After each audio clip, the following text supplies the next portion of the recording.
Grand Dialogue. Sigika Foba. Edouani wa Makaran. Le Grand Dialogue, l'émission de débat du studio Tamani sur votre radio. Chenibiro. Halud Mauni. Chenibiri. Sigika Foba. Le Grand Dialogue. Le Grand Dialogue. L'insécurité au Mali, la question reste on ne peut plus d'actualité avec la multiplication des attaques au sud du pays. Après Nara, Misseni, Fakola et la présence de djihadistes signalés dans la commune de Tominia en 3e région, force est de constater que la situation sécuritaire ne s'est guère améliorée dans le pays, bien au contraire. Qu'est-ce qui peut être à l'origine d'une telle situation? Jusqu'à quand pourrait-elle se poursuivre ces attaques? Le problème est-il suffisamment pris à bras le corps par les forces de sécurité? Celles-ci ont-elles suffisamment de ressources et de moyens pour venir à bout de ces attaques? L'homme de la rue s'interroge, les spécialistes aussi. Pour tenter de mieux comprendre ce qui se passe dans le pays en termes de sécurité, nous avons 3 invités dans ce studio. Ousmane Corneo, spécialiste en sécurité du Sahel, Siaka Tchebledoumbia du Centre d'analyse économique et politique et Boubacar Bokoum, politologue. Cette émission vous est présentée par Seydou Fomba. Studio Tamani. Auditrices, auditeurs, bienvenue. La sécurité, il en est donc une fois de plus question dans cette émission. Actualité oblige, je le disais, après les attaques signalées ça et là, ces dernières semaines, les djihadistes sont signalés dans une nouvelle localité, il s'agit de la commune de Tominia. Alors, le phénomène prend de plus en plus de l'ampleur. Cette question pour un premier tour de table, comment comprenez-vous que les choses prennent une telle tournure? Cornéo, je vous adresse la parole, Ousmane. Merci beaucoup. Moi, je vous assure que le terrorisme commence à partir de ces attaques à répondre à sa vraie définition. Parce que la définition du terrorisme, c'est la terreur gratuite. Et ceux qui sont terrorisés ignorent pourquoi ils sont terrorisés. Parce qu'avant, quand les attaques étaient au nord, on se disait pourtant c'était des personnes qui faisaient ce terrorisme-là pour pouvoir avoir leur nord. Donc ce sont des acolytes des séparatistes, des indépendantistes, des rebelles qui font régner la terreur. Mais quand cette terreur descend jusqu'au sud, on se pose vraiment la question, pourquoi au sud? Qu'est-ce qu'ils veulent? Et c'est là la vraie définition du terrorisme. Ceux qui sont terrorisés se posent la question, pourquoi cette terreur? Pourquoi on les agresse? Une agression gratuite. Alors, la multiplication des attaques dans les pays, quelle lecture en faites-vous, Isaka Tchebledoumbia? Ok, merci beaucoup. Bonsoir à vous, bonsoir à tous les auditeurs. Avant de donner ma lecture des versions, je souhaiterais quand même essayer de rappeler un peu ce qui s'est passé pour comprendre jusqu'où nous en sommes. Déjà le 4 juillet à Toun, à 85 km au sud-ouest de Bankat, ils se sont débarqués là-bas. En 3 motos, ils étaient sur 3 motos et il y a eu un accrochage entre eux et l'armée malienne à ce niveau. Et donc 3 jours après, c'est-à-dire le 9 juillet, c'est maintenant à Tassilman. Ça, c'est à 118 km au nord-est de Tominia. Alors maintenant, vous posez la question de savoir quelle tournure est-ce que ces événements sont en train de prendre. Moi, aujourd'hui, c'est que je m'attendais à ça et je m'attends encore beaucoup plus que ça. Et comme le disait le ministre français de la Défense quand Charlie a été attaqué, à mon avis, depuis que l'intervention française a eu lieu ici, depuis que les événements de 2012 se sont passés, la question pour moi aujourd'hui n'était plus de savoir si le Sud allait être attaqué, mais quand est-ce que le Sud allait être attaqué. Bamako a été attaqué, Messala a été attaqué, Nara a été attaqué, et aujourd'hui à Tominia. Et donc, c'est une menace qui n'est pas à son terme et qui va s'étendre au-delà des frontières. Boubacar Bokoum, je rappelle que vous êtes politologue. Merci. Je commence par dire bonsoir aux auditeurs et aux auditrices du studio Tamani. Ma lecture de cette insécurité, comme le camarade vient de le dire, ce n'est pas surprenant. Dans la mesure où déjà les djihadistes sont dans leur retranchement, parce que l'État se resserre autour d'eux au niveau du nord, donc nous avons un certain relâchement à l'intérieur. Parce qu'à un moment donné, on a pensé que la sécurité elle est juste zonale, alors qu'en réalité, le problème il est plutôt global. Donc si les mesures de sécurité ne sont pas prises de façon globale, effectivement, nous sommes victimes aujourd'hui d'une infiltration, du harcèlement, dès lors qu'ils connaissent effectivement le dispositif sécuritaire dont nous disposons, parce que la plupart du temps, ils ont collaboré avec le MLNA et tous ceux qui sont au nord qui, en fait, en partie, ont quitté l'armée malienne en grande partie, donc connaissent bien le dispositif sécuritaire, connaissent que l'effectif ne peut pas permettre aujourd'hui de couvrir l'ensemble du territoire, donc les failles sécuritaires, ils les connaissent bien. Je prends les zones, quand on prend par exemple la zone de Tomia, vous allez constater que bon, il n'y a pas un effectif d'un grand nombre, vu que nous quittons déjà le concept classique de la guerre, nous sommes déjà dans une forme de guérilla, donc avec un petit groupe de 3 ou 4 personnes, déjà on peut harceler des populations. Imaginez-vous dans une zone où peut-être vous avez une gendarmerie, où vous avez peut-être 10 agents qui sont là pour la sécurité d'une petite sous-préfecture. Vous avez peut-être un camp de garde, où vous avez quelques agents de garde juste qui sont là pour assurer la sécurité des prisons. Vous n'avez pas une garnison militaire. Vous n'avez pas d'équipement lourd pour faire face à ce genre de personnes. Et imaginez-vous quand ils débarquent avec l'armada, comment ça peut terroriser la population.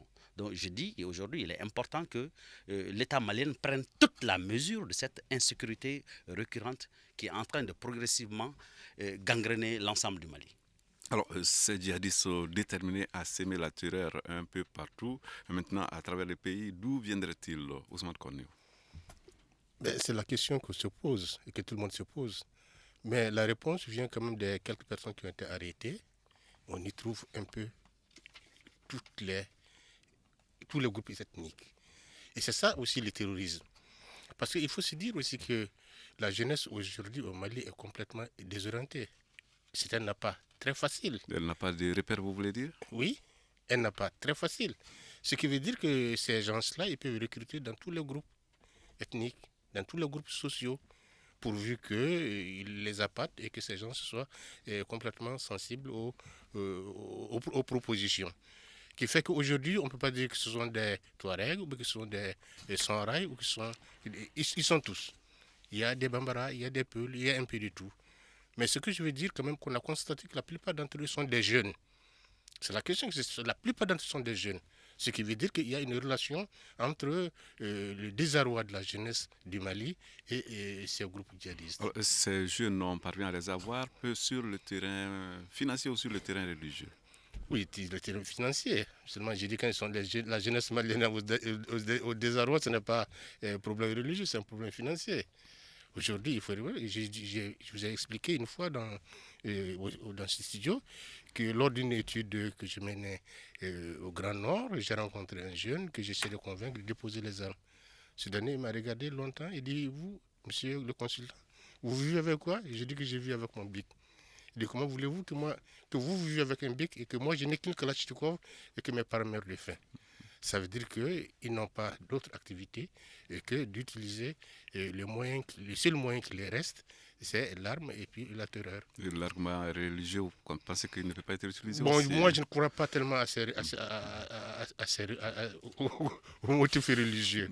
Je ne pense vraiment pas aux motifs religieux. Il peut y avoir sûrement des religieux qui sont les élites pour le recrutement, les utilisateurs, les employeurs, qui ont peut-être des objectifs, mais la plupart de ces jeunes qu'on arrête, généralement, ils n'ont pas d'objectif. Ils ont été achetés, ils ont été engagés, et ils ne savent même pas pourquoi ils luttent. Alors, on parle de la complicité de certains autochtones, ce que certains appellent d'ailleurs les cellules dormantes. Y a-t-il lieu d'être préoccupé à ce sujet, Ishaka Tchebledoumbia? Ok. D'abord, avant de me prononcer sur cette question, ce que M. Kornew vient de dire tout à l'heure est très intéressant. Vous avez posé la question de savoir d'où vient-il. Vous savez qu'ici, j'avais dit qu'il était dans l'agenda de Moujaou, tous les États de l'Afrique de l'Ouest. Et donc, quand nous regardons ce qui se passe à Tomian, le mode opératoire et les individus qui ont été arrêtés, il y a de forts soupçons de croire qu'il s'agit des combattants de Massina. Et donc, quand vous regardez au rang de ces combattants, vous trouverez des gens qui ont combattu au sein de Moujaou, au sein d'Angsardine. Et donc, ce sont des gens qui sont aguerris dans le combat, dans la théorie, dans la manifestation de la terreur. Donc, maintenant, qu'est-ce qu'ils veulent ici, à Tomina? Qu'est-ce qu'ils veulent? Étendre leur influence et, à mon avis, recruter dans leur rang des jeunes dans des situations de déception totale, des jeunes abandonnés qui n'ont aucune issue. Et donc, face à cette situation, c'est tellement facile de manipuler une jeunesse comme ça. Il l'a dit tout à l'heure, ce n'est pas des questions religieuses, ce n'est pas du tout des questions religieuses, c'est des questions de survie et qu'il faut aujourd'hui que l'État regarde. C'est un problème qu'il faut envisager à long terme, mais il faut que l'État regarde cela. Alors maintenant, S'agissant des cellules dormantes au niveau je me dis que quand vous prenez les cas toujours de cette circonstance de Temnia, quand ils sont venus, ils se sont d'abord servis du micro de la mosquée pour essayer de sensibiliser la population. Mais quand ils ont vu que la population a perdu patience, eh bien, tout de suite, ils ont perdu patience et ça s'est tourné à ce que nous savons aujourd'hui. Donc, s'il y a des cellules dormantes, de toutes les façons, c'est que c'est la population qui va les démasquer. Ça, c'est quand même une évidence. Maintenant, nous donnons la parole à Bouakar Bokoum, le politologue. Merci beaucoup. Moi, je fais franchement une corrélation avec la religion. C'est vrai que ce que M. Corneau dit est très pertinent au niveau du chômage, l'inéducation, formation, l'oisiveté de la jeunesse et tout ça. C'est d'ailleurs pourquoi la religion elle devient très dangereuse, parce qu'ils ont déjà un terrain fertile dans lequel ils peuvent facilement recruter. Donc, la religion, c'est quoi? C'est l'aspect dogmatique de la chose qui fait qu'on embobine facilement, on fait un lavage de cerveau et on fait croire aux jeunes que c'est ça être un bon musulman. Donc je pense qu'aujourd'hui, la réponse qu'on peut donner à cette éducation entre guillemets religieuse, c'est d'apporter une réponse d'éducation citoyenne pour que le Malien lambda comprenne d'abord c'est quoi ma patrie. Moi-même, qu'est-ce que je représente? Qu'est-ce que je peux apporter par rapport au système sécuritaire? Parce que quand vous regardez, en réalité, chacun d'entre nous doit se considérer aujourd'hui comme un soldat pour défendre la patrie. Donc notre contribution, elle doit être même plus efficiente que celle de l'armée, parce qu'ils ont besoin de renseignements. Et ces renseignements, c'est nous. Le premier contact qu'ils prennent, c'est quoi? On vient dans les mosquées, comme il vient de le dire tout à l'heure, et quand on vient dans une mosquée pour prêcher, l'imam de la mosquée, pour qu'il donne d'abord le micro à un étranger, il faudrait savoir sa moralité. Qu'est-ce qu'il vient dire? Quel message? Donc il y a lieu de réorganiser nos mosquées. Nous sommes tous des musulmans. Les gens qui viennent d'ailleurs ne sont pas plus musulmans que nous. Donc il est temps que les autorités encadrent bien ce problème religieux. Parce que c'est là où le recrutement est le plus facile. Parce que, comme M. Corneau l'a dit, quand on n'a pas assez de choses à faire, on va se réfugier dans la mosquée. Tu vois beaucoup de jeunes aujourd'hui qui sont des adeptes de la mosquée, qui prennent le chapelet, passent plus de temps à la mosquée qu'à la maison. C'est que vraiment, il y a un malaise social très, très avancé. Alors, est-ce que le terrain de l'obscurantisme ne rend pas le terrain du terrorisme un peu plus fertile, Ousmane Corneau? Mais moi, ce n'est plus le terrain de l'obscurantisme. Moi, je crois que s'il faut regarder, le champ des élèves coraniques et des élèves sortant des médersa, à qui l'État ne propose rien. Et généralement, quand ils le recrutent, c'est dans ce milieu qu'ils le recrutent. Parce que quand on envoie quelqu'un pour le prêcher, encore faut-il qu'il sache de quoi il parle. Et ce sont ceux-ci qui savent parler. Ce sont ceux-ci qui, après avoir poursuivi un certain domaine d'études, un certain niveau d'études, ne savent plus que faire, aller s'asseoir pour faire le marabout. Et si ça ne répond pas, ben écoutez, on attend le premier venu. Moi, je crois que c'est une interpellation de l'État à voir comment insérer, comment prendre en charge ces élèves coraniques qui ont étudié le Coran et qui ont des connaissances coraniques et qui cherchent à en vivre, comme des élèves qui sortent des écoles, les médrasas, qui ont des diplômes et pour lesquels l'État ne propose rien et qui sont très faciles à employer dans la mesure où eux au moins ils savent lire le Coran et ils savent ce qu'ils peuvent dire. Je voudrais juste répondre allez-y rapidement, juste par rapport à la religion. Vous voyez, quand vous regardez les églises, les missions catholiques et tout ça, dans l'enseignement, il y a un volet quand même biblique.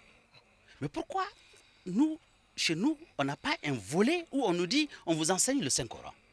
Donc une fois qu'effectivement à l'école, ce phénomène est bien encadré, parce que nous sommes tous issus généralement de familles musulmanes, nous avons besoin de comprendre notre religion. Si l'enseignement commence très tôt à l'école, on a de fortes chances qu'on ne va pas dans la dérive effectivement des écoles coraniques, parce que ça va être un enseignement encadré par le ministère de l'Éducation nationale, avec un programme bien défini. La religion, elle serait bien comprise et nous aurons la chance d'avoir un islam bien compris.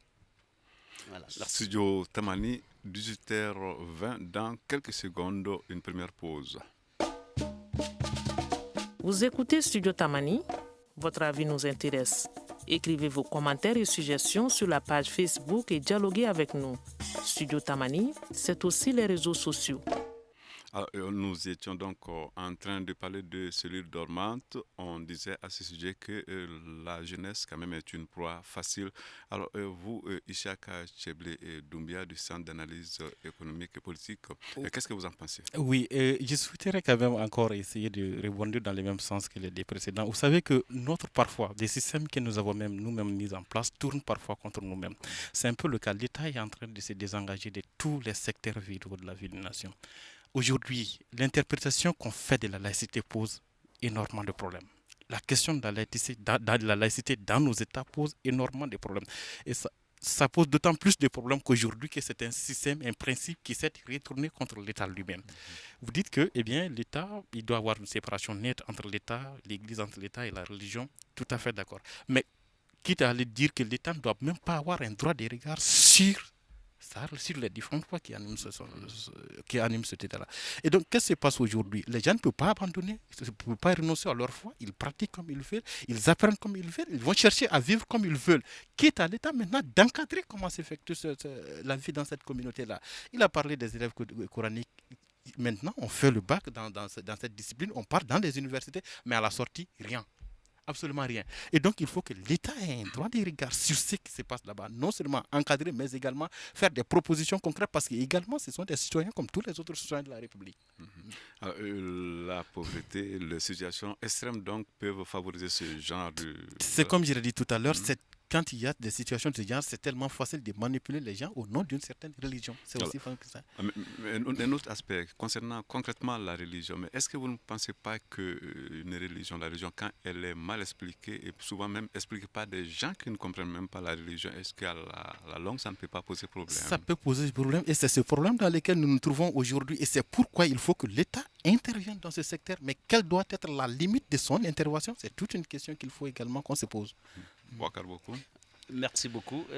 Moi, je rebondis tout de suite. Je dis, en fait, c'est juste le problème de la gouvernance qui se pose en réalité. Parce que quand vous regardez le problème sécuritaire, quand on observe au Mali, dans tous les domaines que vous prenez, ça ne va nulle part. Que ce soit l'enseignement, que ce soit au niveau de la santé, que ce soit au niveau de l'armée, dans tous les recoins de nos différentes administrations, nous avons de sérieux problèmes. Donc le vrai problème qui se pose chez nous aujourd'hui, qu'il faut admettre, c'est le problème de la gouvernance. Alors, si dans un pays, on est gangréné par un système où il y a l'impunité, où à la clé, il y a de sanctions nulle part, il y a de cadrage nulle part, donc nous sommes exposés à toutes les dérives. Quel que soit le schéma que nous allons mettre en place, si nous ne sommes pas capables de mettre des limites et dire qu'à chaque moment que quelqu'un aura outrepassé une limite fixée par l'État et qu'il encourt des sanctions, il est évident que personne ne respecte rien du tout. Quand vous prenez... Moi, je regarde un peu ce qui se passe au Tchad. Le Tchad qui a beaucoup souffert pour nous et pour pratiquement toute la sous-région. Et aujourd'hui, Idriss Déby, il interdit la burqa et puis le turban chez lui.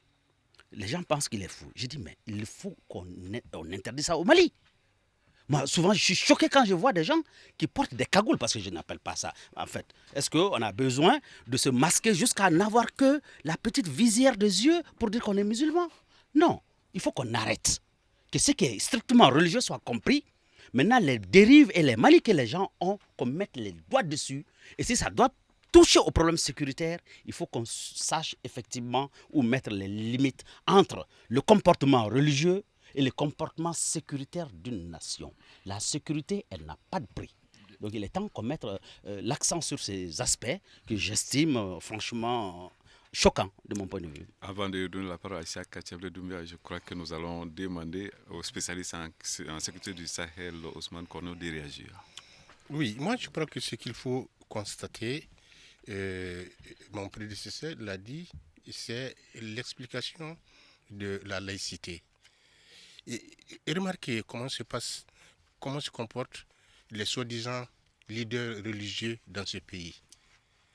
Ils ont leur radio, ils passent toute la journée à arnaquer la population, du nasi qui donne tout, des encens qui donnent tout le bonheur, et le gouvernement ne dit rien. Pour moi, c'est une autre forme de terrorisme. c'est une autre forme de terrorisme. Ce sont les gens qui n'ont pas eu le courage d'aller prendre la Kalachnikov pour attaquer les gens et leur retirer leurs biens. Moi, je crois que la laïcité a une signification, ce qui ne veut pas dire le laisser aller, et que le religieux soit quelqu'un qui soit capable de tout dire, de tout faire, et dans l'impunité totale. Et je crois que c'est de ça aujourd'hui que nous sommes en train de souffrir. Deux mots sur l'interdiction de la burqa au Tchad, que mon prédécesseur a souligné tout à l'heure. Oui, beaucoup m'a souligné tout à l'heure. Vous savez que j'ai eu à échanger avec mes collègues sur cette question, mais je me suis dit, aujourd'hui, pour lutter efficacement contre le terrorisme, il y a vraiment des mesures qu'il faut. Nous sommes toujours en retard sur ces terroristes-là. C'est ce qu'il faut noter. Vous interdisez aujourd'hui la burqa, vous interdisez que les femmes aient leur visage totalement couvert. Demain, ils viendront avec d'autres stratégies que vous n'avez même pas imaginées. Est-ce que vous savez que les attentats de World Trade Center ont été préparés depuis 1994 ? Depuis 1994, ils étaient en train de planifier ce plan. Et les opérations ont eu lieu en 2011. Eh bien, ce n'était pas même prévu que ça se passe dans des appareils volants. Et donc, je vais vous dire une chose, c'est que pour lutter contre le terrorisme, nous allons en parler peut-être dans les prochains thèmes, mais il faut aller au-delà de ça. Ce que le Tchad vient de poser tout à l'heure, bon, je me pose la question sur le nombre d'attentats commis, quel est le pourcentage des attentats qui ont été commis par des hommes voilés, par des femmes qui portent la burqa. Je me pose cette question et naturellement, quel impact cette décision peut avoir concrètement à la longue terme, parce que ce sont des gens qui sont tellement faciles à s'adapter à des situations. Vous voulez réagir? Oui, je voulais juste réagir pour dire que, oui. En fait, en réalité, c'est des signaux qu'un État doit toujours pouvoir envoyer. Il ne s'agit pas de voir le ratio en termes de proportionnalité. Il s'agit d'envoyer un signal très fort par rapport à la réaction prompte d'un État responsable face à une situation donnée. Et là où je suis entièrement d'accord avec lui, là, et peut-être que nous allons l'aborder dans la deuxième phase, c'est le renseignement. L'avance, c'est quoi? Le renseignement. Ça, c'est la clé de la guerre. Maintenant, si on a le renseignement, comment utiliser cette information? Parce qu'on a constaté aussi qu'au Mali, on a un grand déficit dans la communication institutionnelle. Nos institutions communiquent très mal. Une fois que la population ne s'est pas appropriée de la vision, de l'objectif d'un État, l'application des textes et tout le processus qu'on met en place, l'application devient très difficile. Donc, en amont, effectivement, il y a une préparation qu'il faut bien mettre en place. Notre service de renseignement doit être bien équipé, mis dans les conditions, les ressources humaines. Parce qu'en réalité, comme je l'ai dit, je reviens toujours à la gouvernance. Souvent, quand vous prenez un individu qui divulgue les secrets de l'État, quelqu'un qui travaille dans le service de renseignement, qui est mis en mission et qui va aller juste s'asseoir au grain en train de prendre du thé, il dit « Ah, on est parti là, il y a ça, il y a ça, il y a ça. » Donc, il y a problème. Donc, l'éducation, fondamentalement, l'éducation civique, pour pouvoir encadrer le Malien type, le prototype, même, nous voulons même quel genre de Malien, en fait? Avant de parler même de l'État, quel genre de Malien nous voulons et pour quel objectif? Qu'est-ce que nous voulons atteindre? Qu'est-ce que nous voulons faire de ce Mali dans 20 ans, dans 50 ans, dans 100 ans? Qu'est-ce que nous voulons? Et quel type de citoyen il faut créer? Parce qu'il faut le former, il faut le forger. Les enfants, il faut les mouler pour aller dans une vision. Mais aujourd'hui, nous n'avons pas de visibilité, malheureusement. Alors, Ousmane Cornéo, êtes-vous d'accord que pour lutter de façon plus efficace contre le terrorisme, il faut mettre l'accent sur le renseignement? Oui, le renseignement est à la base de tout aujourd'hui. Et même ce qui se passe aujourd'hui à Tomignan, il aurait fallu que les populations signalent qu'il y a quelque chose qui se passe et qui est anormal. Même s'ils n'ont pas été jusqu'au bout et donné tous les renseignements, parce que vers la fin, ils craignaient pour leur propre sécurité. Ça veut dire aujourd'hui que si on veut mettre les populations aussi dans le renseignement, il faut assurer leur propre sécurité. Parce que parfois tu le vois et on te dit, bon écoutez, si tu le dis, je t'égorge. Donc le renseignement, il est bon, mais il faut que ceux à qui on demande de renseigner, il faut qu'ils soient sécurisés aussi. Oui, ceux à qui on demande le renseignement doivent être sécurisés. C'est vrai, c'est ce que je disais tout à l'heure, quand ils ont vu qu'il y avait des informateurs dans la ville de Tomignan, eh bien la situation s'est tournée court.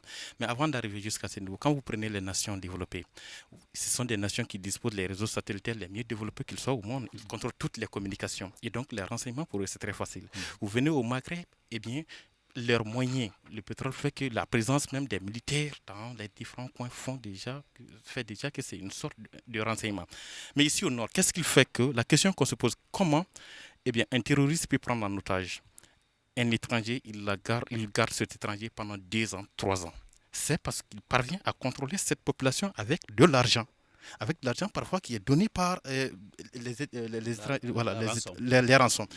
Et donc, aujourd'hui, pour lutter contre cette situation, il faut impérativement qu'il y ait du renseignement. Notre État est très faible. Notre État n'a pas suffisamment de moyens technologiques, des moyens financiers, des ressources humaines. Nous n'en avons pas assez. Mais sur quoi nous pouvons nous miser pour avoir un système de renseignement efficace? Il faut impérativement la coopération, la collaboration, la population. Mais si cette population voit, parce qu'il y a cet aspect qu'il faut également souligner. Moi, j'ai fait le trajet d'ici jusqu'à Khalil. J'ai vu, c'était avant les événements, ce que nos militaires faisaient à ses propres ressortissants. On m'a posé la question de savoir ce que j'ai cherché à Gao. Un gendarme malien qui me pose la question de savoir ce que j'ai cherché à Gao. Je vais juste dire que si vous voulez que la population coopère, la population n'a même pas de choix parce qu'il envoie de sa sécurité.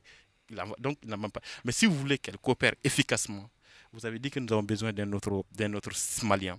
Il faut que nous ayons d'autres forces. Il faut que les forces soient des forces républicaines qui servent des valeurs, qui servent des principes, mais qui ne sont pas là à embêter la population. Mais parce qu'à la limite, c'est ça. Les terroristes ne nous laissent pas tranquilles.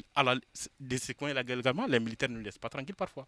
Vous êtes avec votre partenaire, on vous demande de l'argent. Vous avez un fusil avec vous, on vous dit, écoutez, votre fusil n'a pas de papier. Eh bien, ça n'a pas de papier, on ne prend pas le fusil, mais on demande de l'argent à cette population. Donc, à la limite, la population se trouve révoltée contre l'État, contre nos forces de l'ordre. Et bien maintenant, voilà que les terroristes se pointent à l'horizon. Et la question est de savoir s'ils vont basculer dans le camp des terroristes ou bien ils vont continuer dans ce sens. Voilà, donc pour qu'il y ait un système de renseignement efficace, pour qu'il y ait une collaboration de la population, il faut que nous soyons, les forces soient des forces républicaines. C'est associé pour que la population puisse effectivement collaborer. Les forces armées maliennes ont quand même bombardé récemment un camp d'entraînement de djihadistes dans la région de Sikasso.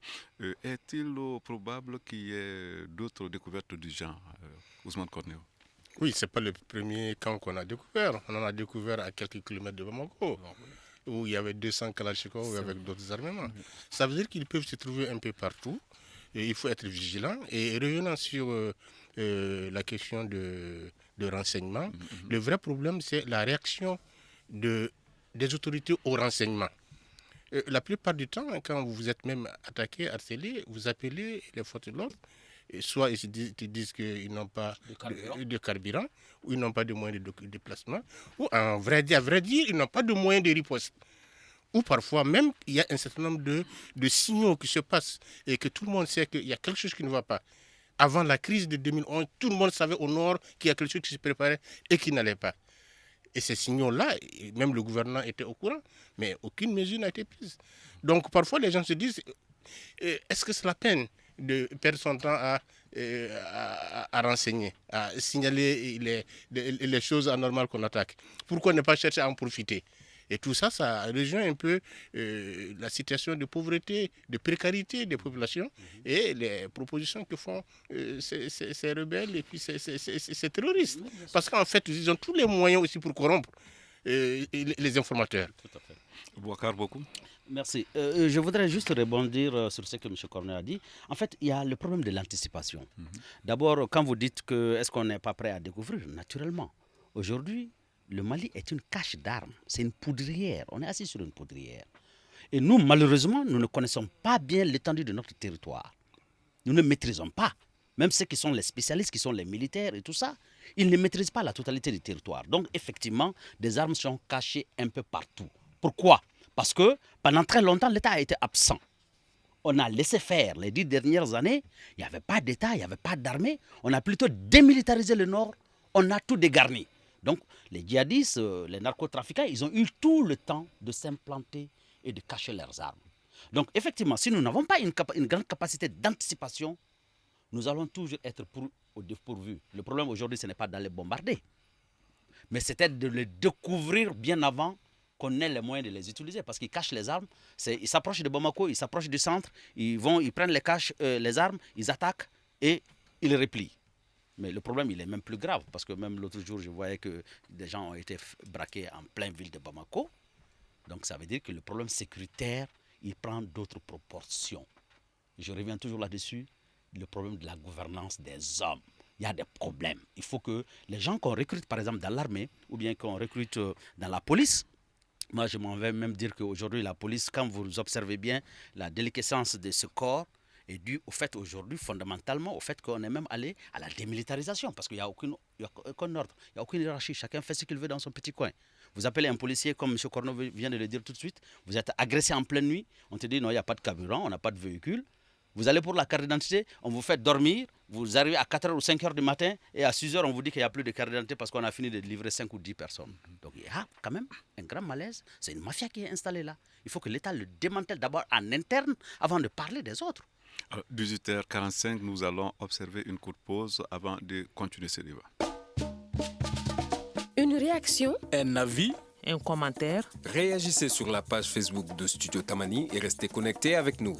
Studio Tamani sur les réseaux sociaux pour vous faire entendre. Alors, les attaques, il y en a de plus en plus au sud du pays. La situation au nord du pays à présent, comment se présente-t-elle? Est-ce qu'elle s'est améliorée? Je pose la question à Issaka Tcheblé Doumbia. Vous savez qu'à mon avis, nous allons essayer jusqu'à un terme, bien que je ne suis pas en mesure de dégager tout de suite, persister dans une sorte d'insécurité même au nord. Pas plus tard qu'aujourd'hui, il y a eu des attaques entre Gao et Gossi. Et donc, c'est l'armée malienne qui a été attaquée. On parle d'embuscade. D'embuscade, oui, d'embuscade entre Gao et Gossi, vers Doro, à Doro précisément. Et donc, c'est que, bien qu'on a signé de l'accord, bien qu'aujourd'hui, on a tendance à dire qu'on va mettre en œuvre cet accord-là et que ça va ramener la paix, à mon avis, l'insécurité totale. Tant que, comme l'a dit M. Bokoum tout à l'heure, nous n'avons pas terminé de découvrir toutes les caches d'armes, il ne faut pas dire qu'aujourd'hui, eh bien, nous tournons définitivement dos à ce système-là, à cette situation. Ousmane Corneo.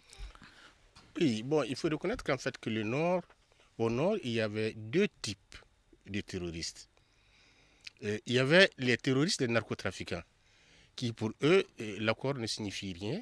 D'ailleurs, l'accord les demande de persévérer dans la mesure où leur objectif est un objectif purement économique. Donc il faut tout faire parce que dans les désordres, eux, ils en bénéficient, ils en profitent. Mais il faut reconnaître quand même que parmi ces terroristes avant, il y avait aussi les membres des groupes armés. Et il faut reconnaître qu'avec l'accalmie qu'on connaît, je pense, en tout cas à mon humble avis, que ceci, compte tenu du fait qu'il y a eu l'accord et que l'accord propose et prévoit l'intégration, ceci cherche à s'accrocher à des groupes organisés pour se faire intégrer. Et tout ceci qui sont dans cette logique, aujourd'hui, ils n'attaquent pas. Et je crois que c'est cette forme d'accalmie que nous constatons. Mais quant aux vrais narcotrafiquants, eux, ils n'ont pas baissé la main. C'est d'ailleurs eux qui ont essayé de descendre jusqu'au sud pour montrer qu'en fait, qu'ils sont capables de taper un peu partout. Mais il faut reconnaître qu'au nord, il y a accalmie de part du fait qu'il y a quand même un groupe qui s'est retiré et qui est en train de chercher à mieux profiter, à profiter davantage des retombées de cet accord signé. Oui, il y a, M. Corneau parle d'une accalmie que je qualifie d'une accalmie précaire pour l'instant. Précaire, il a parlé des groupes terroristes, des groupes narcotrafiquants. Vous savez, dans cet accord-là, on parle de DDR, hein, démobilisation, désarmement et réinsertion. On parle ça mais quand vous prenez, ça n'arrange pas du tout les groupes narcotrafiquants. Vous savez, on accompagne un cargo rempli de drogue de Gao, ne serait-ce qu'en partant vers Kidal, vous avez quelques millions. À coup sûr, vous avez des millions que vous ne pouvez même pas remporter pendant toute votre carrière au sein de l'armée malienne. Et donc, c'est des gens qui ne cherchent ni à intégrer l'armée malienne, ils cherchent uniquement à avoir ce qu'ils veulent. C'est vraiment l'argent. Et cet argent, c'est vraiment dans le trafic. La peur a vraiment changé de côté actuellement.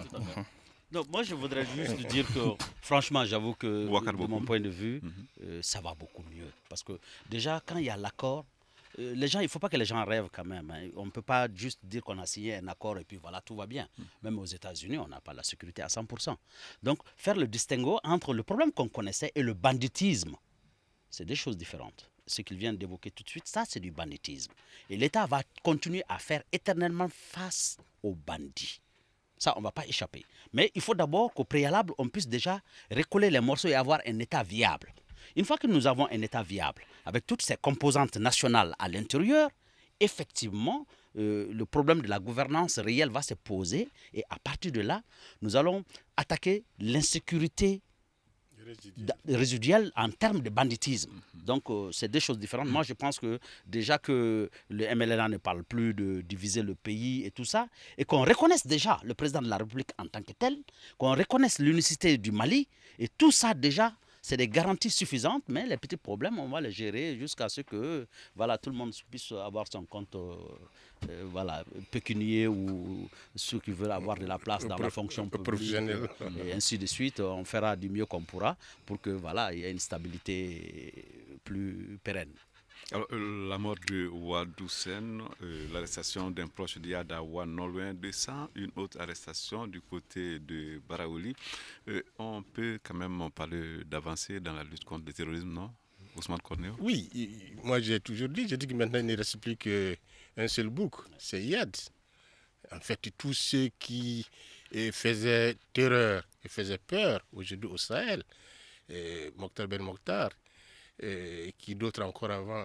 Je crois qu'aujourd'hui, avec la mort de Wassouden, et même Yad a peur, dans la mesure où Yad, c'est peut-être le cerveau.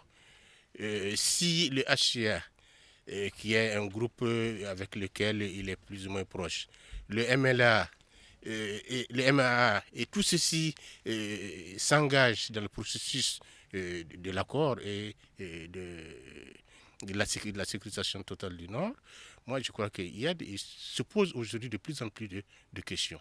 La peur a vraiment changé de côté et je crois que l'efficacité dans la lutte contre le terrorisme commence quand même à apporter des fruits. Aussi bien du côté de Barkhane que du côté de l'armée malienne. De plus en plus, on apprend, on constate que les grosses têtes tombent, les gros acteurs tombent. Et je crois que ça donne un peu plus d'assurance par rapport à cette lutte contre le terrorisme. Je suis sûr qu'il ne dort pas aujourd'hui. Oui, c'est certainement. C'est vrai que la paix a aujourd'hui changé de camp. Et il y a eu des arrestations, il y a eu des coups durs qui ont été portés. Mais ce que moi je souhaiterais souligner à ce niveau, c'est qu'il ne faut jamais relâcher. Il faut toujours persister dans ce sens-là. Parce que les terroristes, ils ne renoncent jamais. Leur plan, ça, ce n'est pas des individus. Ben Laden est mort, on continue toujours de parler de terrorisme. Et donc, de la même manière, on va continuer à porter des coups sur ces gens-là, mais encore et encore, ils vont continuer à s'organiser, à s'alimenter. Donc, il ne faut jamais relâcher. Il faut toujours rester vigilant, comme l'avait dit tout à l'heure M. Bokoum. Et donc, c'est ce que je souhaite rajouter à ce niveau. Le politologue Boubacar Bokoum. Merci bien. Moi, je m'en vais citer Machiavel en disant qu'on peut regagner par la paix ce qu'on a perdu par la guerre. Ça, c'est de Machiavel. Ce que je voudrais dire, c'est juste interpeller vraiment la classe politique malienne. Parce qu'on a à chaque fois parlé de l'État. C'est vrai, mais les animateurs, c'est quand même les politiques. Mais où est-ce que les politiques, ils sont? Je ne les vois pas en train de s'approprier convenablement de ce problème de l'insécurité. Je parle notamment des élus communaux, le Haut Conseil des collectivités. Mais c'est à eux de descendre, aller vers les populations. Parce que le renseignement dont l'État a réellement besoin, il faut que les gens intègrent le problème même de l'insécurité. C'est quoi l'insécurité? Et en laissant les informations passer, en ne donnant pas l'information à l'État, qu'est-ce que ça porte comme préjudice? Donc les élus, les députés, les maires, mais où est-ce qu'ils sont? Il faut qu'ils descendent sur le terrain, qu'ils aillent informer les gens, qu'ils nous disent ce qui se passe. Issa Kacheble qui veut donc réagir. Oui, deux mots sur ce que vient de dire M. Bokoum tout à l'heure. Vous savez que je ne vais pas donner son nom, mais il y a un haut placé de la présidence burkinabé qui disait, sous la présidence de Blaise Compaoré, qui disait que tant qu'à Bamako on peut vivre en paix, ce qui se passe au nord ne nous intéresse pas, ne n'intéresse pas la classe politique. C'était son avis ou alors c'est-à-dire que c'est fait dans le cadre d'un échange avec également un représentant du Quai d'Orsay, du ministère français des Affaires étrangères. Et donc il disait que tant qu'à Bamako on peut vivre en paix, tant qu'à Bamako on peut se partager les gâteaux, ce qui se passe au nord n'est pas. Je veux juste mettre l'accent sur les décrets d'irresponsabilité de la classe politique malienne. Et je suis vraiment désolé d'employer ce terme, mais c'est vraiment, je ne peux pas employer d'autres termes que ça. J'ai personnellement à faire des recherches sur ce que j'appelle l'irresponsabilité de la classe politique malienne. Aujourd'hui, ce qui les intéresse, c'est des questions vous parlez des collectivités, c'est des questions de parcelles, c'est des questions. Donc, tout ce qui a trait à la sécurité de la population, ça ne les intéresse pas. Ce qu'ils voient, c'est vraiment les gains quotidiens. Et donc, c'était juste pour mettre l'accent sur quand même les degrés élevés de responsabilité de la classe politique. Ousmane Cornéo. Moi, je veux vraiment mettre un bémol sur ce point, parce que constater que chaque fois qu'ils sont arrivés dans une commune, dans un village, ils ont cherché à savoir qui est le chef de village, qui est le maire, qui est l'autorité. Le symbole de l'État. Et ce sont ceux-ci auxquels ils attaquent. Oui. Et chaque fois qu'un d'entre eux a été tué, qu'est-ce que l'État a fait? Nous regrettons. Nous regrettons. Oui. Nous avons eu des préfets qui ont été égorgés, excusez du terme, à Kidal, qui sont devenus aujourd'hui leurs parents. Donc moi je suis entièrement d'accord avec ces élus. Parce qu'il faut faire la différence entre les élus et la classe politique. La classe politique là, ce n'est qu'à Bamako. Les partis politiques là, ce n'est qu'à Bamako. Mais les élus qui sont, surtout les élus locaux, aujourd'hui, ils sont tous à Bamako. Tous les élus de Gao sont aujourd'hui à Bamako. C'est à forte raison, dans la mesure où chaque fois que quelqu'un est tué, ils sont tués. Ben, écoutez, vous savez, il faut se protéger. Oui, je vous comprends. Je vous comprends parfaitement bien, mais franchement, j'avoue que le problème il se pose en amont. C'est vrai que ce dont vous parlez, c'est les conséquences d'une mauvaise gouvernance. Mais avant d'en arriver là, mais la gouvernance, le schéma politique est animé par qui? C'est les partis politiques. Le rôle des maires, c'est quoi? La sécurité de sa population. Mais pourquoi il n'a pas le renseignement? Si l'État a failli à certains niveaux, c'est à lui de tirer la sonnette d'alarme et de dire à l'État, voilà ce que vous devrez faire. Par exemple, quand vous prenez, même à Bamako ici, vous prenez l'aspect de la sécurité, mais on a l'impression que c'est le commissaire de police qui gère la sécurité. Alors que le maire, il est le premier responsable de la sécurité. Quand vous voyez la structure comme Anazer qui s'occupe de la sécurité routière, mais ils sont les maires dans le dispositif. Non, juste je veux dire que c'est vrai, l'État a failli à beaucoup de niveaux, mais il faudrait que les maires qui sont la proximité, la gestion locale, parce que le chef de l'État ou la grande machine de l'État ne peut pas tout contrôler. Maintenant, si, c'est ça, là où la décentralisation poussée, elle est pertinente. Si effectivement les communautés locales prennent en charge leur sécurité réelle, c'est à eux de dire que voilà, ma ville, la faille, le problème de l'infiltration peut se passer à tel niveau parce que j'ai une bonne cartographie et le renseignement me dit que ça va venir de tel côté, voilà ce dont j'ai besoin.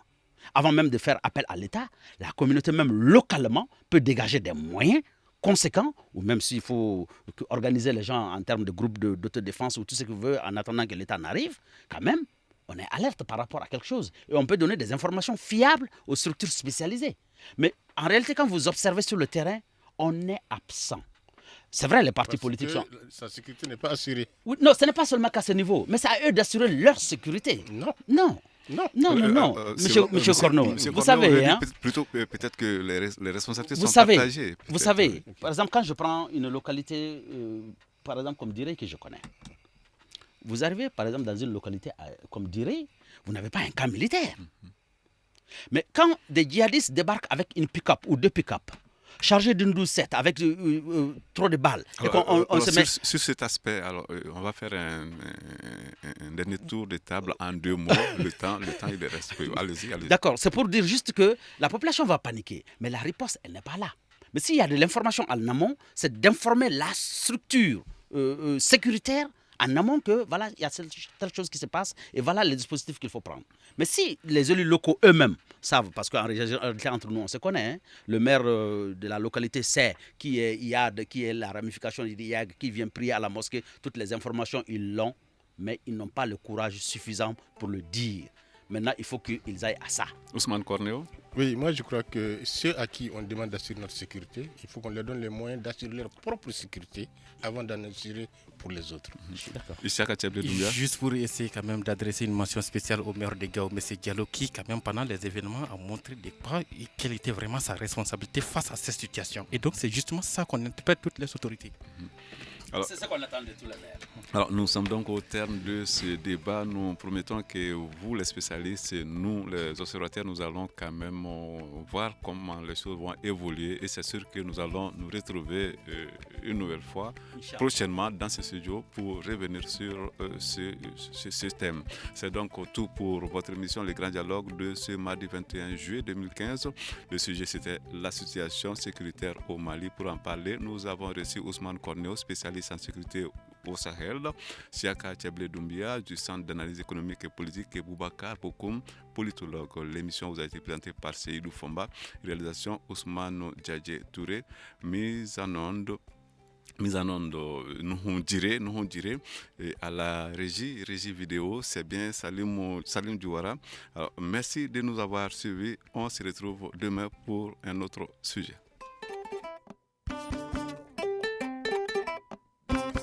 Le grand dialogue. Le grand dialogue, l'émission de débat du studio Tamani sur votre radio.